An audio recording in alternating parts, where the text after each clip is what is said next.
मैं डॉक्टर अनीता मोदी आज आपको कीमत प्रभाव के बारे में बता रही हूँ।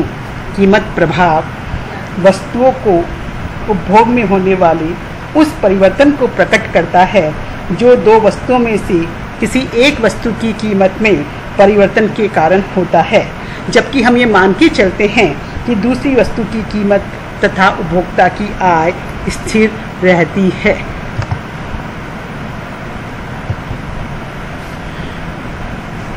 तो कीमत प्रभाव के अंतर्गत हम केवल एक वस्तु की कीमत में परिवर्तन का प्रभाव उपभोक्ता के संतुलन पर देखते हैं, जबकि हम ये मान के चलते हैं कि उपभोक्ता की मौद्रिक आय स्थिर है और दूसरी तरफ एक वस्तु की कीमत स्थिर है। ऐसी स्थिति में दोनों वस्तुओं की कीमतों में सापेक्ष परिवर्तन होता है, तो इसका परिवर्तन वस्तुओं के क्रय पर क्या पड़ता है, इसको हम लोग कीमत उपभोग प्रभाव के अंतर्गत देखते हैं। प्रोफेसर लिप्सी ने बताया है कि कीमत प्रभाव से स्पष्ट होता है कि उपभोक्ता की मौद्रिक आय तथा एक वस्तु की कीमत स्थिर रहने पर दूसरी वस्तु की कीमत में परिवर्तन होने के कारण दोनों वस्तुओं के उपभोग में परिवर्तन होने का उपभोक्ता के संतुलन और संतुष्टि पर कितना प्रभाव पड़ता है, इसको हम लोग कीमत प्रभाव के अंतर्गत देखते हैं। प्रस्तुत रेखाचित्र में हमने कीमत उपभोग वक्र को बताया है। एक्स वस्तु को एक्स एक्सिस पे प्रदर्शित किया गया है तथा वाई अक्ष पर वाई वस्तु को दिखाया गया है। डायग्राम में आप देखिए ए बी कीमत रेखा है और उपभोक्ता का संतुलन IC के ई बिंदु पर है। संतुलन क्यों है? क्योंकि यहाँ संतुलन की दोनों शर्तें पूरी हो रही है। संतुलन की पहली शर्त है तटस्थता वक्र का ढाल कीमत रेखा की ढाल के बराबर होना चाहिए, तथा दूसरी शर्त है कि साम्य बिंदु पर तटस्थता वक्र मूल बिंदु के प्रति उन्नतोत्तर होना चाहिए। रेखाचित्र से स्पष्ट है कि संतुलन की ये दोनों शर्तें IC के ई बिंदु पर पूरी हो रही है, अर्थात ई बिंदु उपभोक्ता का साम्य बिंदु है। अब मान लीजिए Y वस्तु की कीमत स्थिर रहती है और X वस्तु की कीमत पूर्वापेक्षा कम हो जाती है।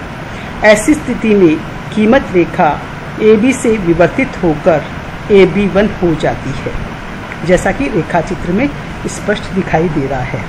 अब उपभोक्ता का संतुलन IC1 के E1 बिंदु पर होता है। आप देख रहे हैं कि E1 बिंदु पर भी साम्य की दोनों शर्तें पूरी हो रही है। अब हम यदि इन दोनों साम्य बिंदुओं E और E1 दोनों को मिला देते हैं तो हमें PCC कीमत उपभोग वक्र प्राप्त होता है। कीमत उपभोग वक्र वह वक्र है जिससे ये मालूम होता है कि उपभोक्ता की आय तथा किसी एक वस्तु की कीमत स्थिर रहने पर केवल दूसरी वस्तु की कीमत में होने वाले परिवर्तन का उपभोक्ता के संतुलन पर क्या प्रभाव पड़ेगा। कीमत उपभोग वक्र के विभिन्न ढलान हो सकते हैं। आप रेखाचित्र में देख रहे हैं कि ये बाएं से दाएं नीचे की ओर गिरता हुआ है। इसका मतलब ये है कि Y वस्तु की कीमत स्थिर रहने तथा X वस्तु की कीमत गिरने पर उपभोक्ता पूर्वापेक्षा Y की मांग कम कर देता है तथा X वस्तु की मांग को बढ़ा देता है, अर्थात Y के स्थान पर X को सब्स्टिट्यूट या प्रतिस्थापित करता है। इससे नीचे एक दूसरा डायग्राम है जिसमें आप देख रहे हैं कि PCC कीमत उपभोग वक्र X अक्ष के समानांतर है। इसका अभिप्राय यह है कि X वस्तु की कीमत कम होने तथा Y वस्तु की कीमत स्थिर रहने पर उपभोक्ता Y वस्तु की मात्रा यथावत रखता है, केवल X वस्तु की मात्रा बढ़ाता है। जैसा कि रेखाचित्र से स्पष्ट है कि Y वस्तु की मांग में कोई कमी या वृद्धि नहीं हुई, केवल X वस्तु की मांग बढ़ गई। तो हम इस निष्कर्ष पे पहुंचते हैं कि यदि PCC X अक्ष के समानांतर है तो इसका अभिप्राय है कि X वस्तु की मांग बढ़ी है और Y वस्तु की मांग में कोई परिवर्तन नहीं हुआ है। इसी प्रकार से यदि PCC बाएं से दाएं ऊपर की ओर उठता हुआ है तो इसका अभिप्राय है कि इसके अंतर्गत दोनों वस्तुओं की मांग में वृद्धि हुई है। विभिन्न वस्तुओं के संदर्भ में पीसीसी अर्थात कीमत उपभोग वक्र पीछे की ओर मुड़ा हुआ होता है। तो ये पीसीसी की 5 आकृतियां हमारे समक्ष हो सकती है। आज हम पीसीसी के साथ ही ये बताएंगे कि किस प्रकार से पीसीसी के आधार पर हम मांग की लोच को बता सकते हैं। कीमत उपभोग वक्र की सहायता से मांग की लोच को भी अभिव्यक्त कर सकते हैं। रेखाचित्र प्रथम में हमने y अक्ष पर मुद्रा को प्रदर्शित किया है तथा x अक्ष पर x वस्तु को दिखाया है। इस रेखाचित्र से स्पष्ट है कि पीसीसी x के समानांतर है। ऐसी स्थिति का मतलब ये है कि x वस्तु की कीमत कम होने पर x वस्तु पर किया गया व्यय स्थिर है। हमें प्रोफेसर मार्शल का कुल व्यय विधि ज्ञात है, जिसके अनुसार यदि किसी वस्तु की कीमत कम या बढ़ने पर उस वस्तु पर किया गया व्यय स्थिर रहता है, यथावत रहता है, तो उस वस्तु की मांग की लोच इकाई के बराबर होती है। तो हम लोग इस निष्कर्ष पे पहुंचे हैं कि यदि पीसीसी x अक्ष के समानांतर है तो मांग की लोच इकाई के बराबर होती है। ध्यान दें कि ये डायग्राम्स बनाते समय हम y अक्ष पर मुद्रा दिखाते हैं, न कि y वस्तु।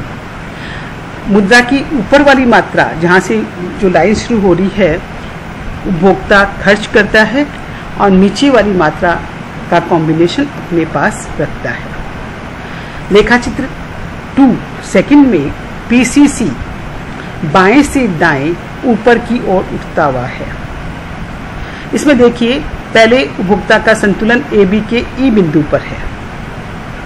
X वस्तु की कीमत कम होने पर कीमत रेखा AB से विवर्तित होकर AB1 हो जाती है और उपभोक्ता का संतुलन E1 बिंदु पर होता है। आप देख रहे हैं कि जब X वस्तु की कीमत कम होती है तो X वस्तु पर किया गया व्यय भी पूर्वापेक्षा कम हो गया है। इसका मतलब मांग की लोच इकाई से कम अर्थात बेलोच है। इसके अंतर्गत भी हमें प्रोफेसर मार्शल की कुल व्यय विधि को ही देखना होगा, जिसमें यह बताया गया है कि यदि X वस्तु की कीमत कम होने पर X वस्तु पर किया गया व्यय पूर्वापेक्षा कम हो जाता है तो मांग की लोच इकाई से कम अर्थात बेलोच होती है।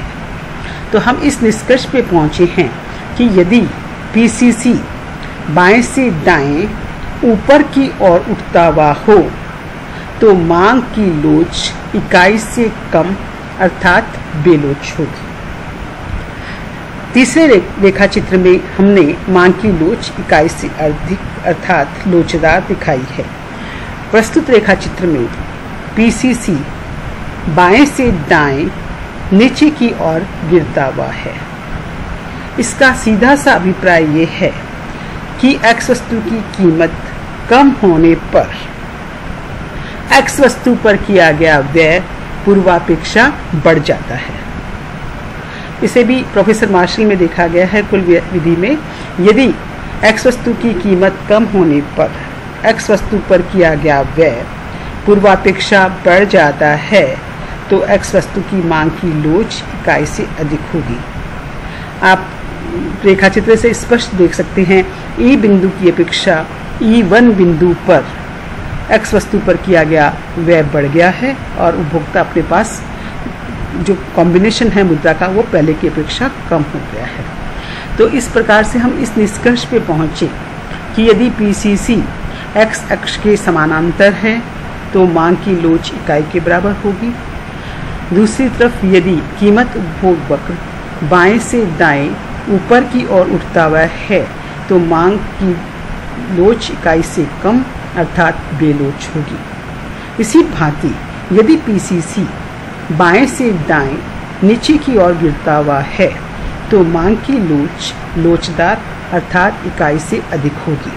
तो प्रस्तुत तीनों रेखा चित्रों के द्वारा मैंने ये बताया है कि किस प्रकार से केवल हम कीमत उपभोग वक्र की शेप को देखकर, आकृति को देख के बता सकते हैं कि मांग की लोच कैसी होगी, कितनी होगी।